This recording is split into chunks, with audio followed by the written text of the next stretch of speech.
All right, this is a screencast on the characterization for our memoir unit.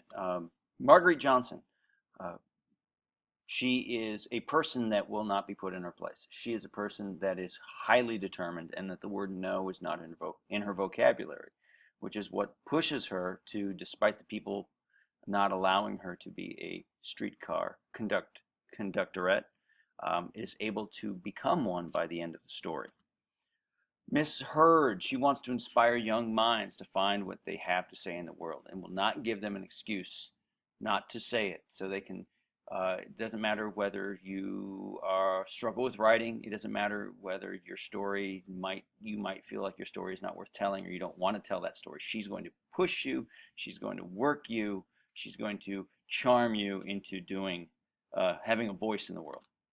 Amy Tan's character from Fish Cheek, she feels that she doesn't belong because she's different than her peers. She desperately, at the time that the story takes place, wants to belong, to fit in, to be someone like all of these perfect Americans that she sees and not the outsider that she believes that she is.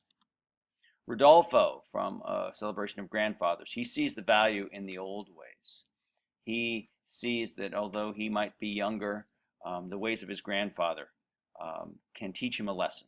He can learn from those to have a better world, a better life. Marguerite's mother is motivated by the love of her daughter, and she works to make Marguerite self-sufficient. She will not do things for her daughter, but she will put her daughter in a place where she can and will be successful. Nicolas Gage's character in The Teacher Who Changed My Life, he is a man that's motivated by his own past, by looking back at his family and what they went through to get him to where he is today. That is his focal point. All of his stories focus on his family. All of his stories focus on his past and what has brought him to where he is. And then finally, Rodolfo's grandfather. And he is a wise man that sees the world for what it is and uses the simple ways of a farmer. His techniques, his view of the world is very, very simple, and in many ways dispassionate. But he uses this and his power and his strength of his character to teach his family how to live and how to be in the world in which they live. This would be a sample question, for example. If Rudolfo's grandfather was the coach of the basketball team, he would most probably do what? Scream and yell at his players that they needed to work harder. Have the respect of the players so they would run just by a simple blow of his whistle. Not ask his players to push themselves, but to simply enjoy the fact that they were on the team and to teach the players to play multiple defenses.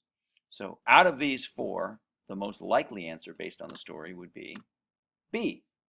And we have this from this part in the story. This basically lets us know. I remember him driving his horse-drawn wagon into Santa Rosa in the fall.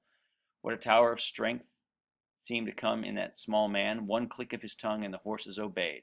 He didn't have to whip them, and he didn't have to yell and scream at his players. All he had to do was blow the whistle, and they knew what to do because they respected him.